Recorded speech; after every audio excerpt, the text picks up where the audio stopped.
Foxcatcher is a biographical film directed by Bennett Miller, previously responsible for two movies I absolutely loved, Capote and Moneyball. It has been steadily making its way through most major film festivals of last year and is finally starting to open across cinemas as well. I would say it is like if Bennett took the dark crime element of Capote and put it in the context of a sports movie like Moneyball. It is based on a true story I wasn't familiar with, and if you're not either, don't research it. It's going to be much more rewarding if you don't know what happened. Channing Tatum and Mark Ruffalo play two brothers, Mark and Dave Schultz, Olympic wrestling champions who joined Team Foxcatcher, which is led by a patriotic multimillionaire sponsor named John E. DuPont. A very peculiar man, the heir to his family's fortune, who dreams of becoming this mentor, this great leader for which unfortunately he doesn't possess the qualities whatsoever. You realize he has issues from the very first scene you see him in. Despite being wealthy, he doesn't really have anything else going for him.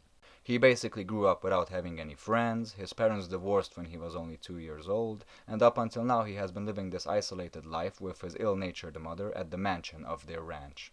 These are the fundamental things that John and Mark have in common. Both of them fragile men who grew up friendless and fatherless and who are trying to find their way in the world.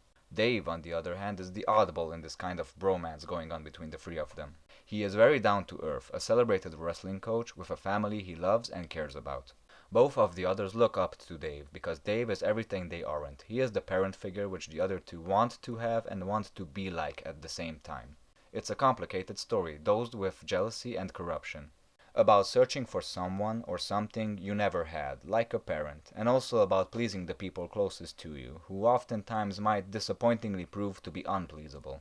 Like how John tries to impress his mother by starting this whole coaching business, which he isn't even any good at in the first place, only leading to his mother, who considers wrestling to be a low sport, to start looking down on him even more.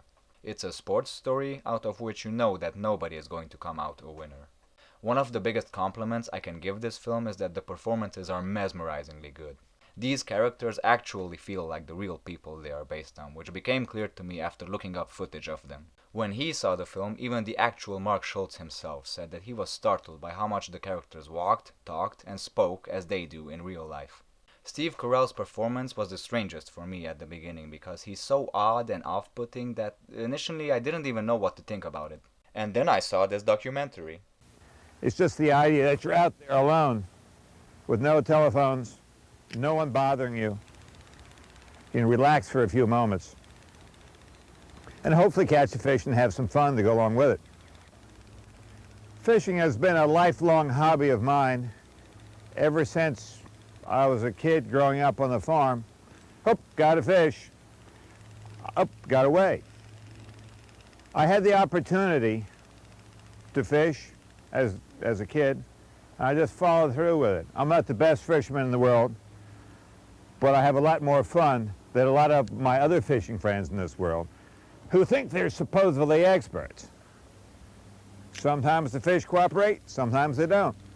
I really wasn't expecting this to be something for which you need to have an open mind walking into it, because it is not similar to any other biographical sports movie based on brothers, at least not from recent memory. The Fighter and Warrior are both great movies, but vastly different one from the other and from Foxcatcher. Here we have something less straightforward, something that's not really telling a story, it's more like observing it. And that's really important to take notice of, because it doesn't judge the characters, and it doesn't put the viewer in a position for him to judge them either. It really felt like a film I could get inside of and just go on and take a walk inside of it without being spoon-fed what to think all the time. It's very thought-provoking, but not in any grand philosophical way. A lot happens, but it's also very bland and bleak and dry, and it doesn't really feel eventful. It's kind of like real life, I guess. It even leaves you with questions, but definitely not in a frustrating way. If you really start thinking about it, it's such an odd story, just like the true story itself, that it can come off as kind of amusing in a very peculiar way. I guess like most tragic stories do. All in all, this is a fantastic movie, especially if you're a sucker for great performances like I am, then you should definitely go see it. I can't wait to see it again. And, and by the way, there are some great interviews with the director, with the actors, which I found researching for it on YouTube, and I'm going to put the links for those down below. But like I said in the beginning, if you want to watch the movie, I would recommend not researching beforehand. Don't spoil it for yourself if you don't know what really happened. You don't know the true story. watch the movie first and then come back and watch all of the interviews because they are great. They give a great insight and makes you think about actually how much of a complicated story and how much of a complicated movie this actually is. So yeah, recommended, definitely. Peace.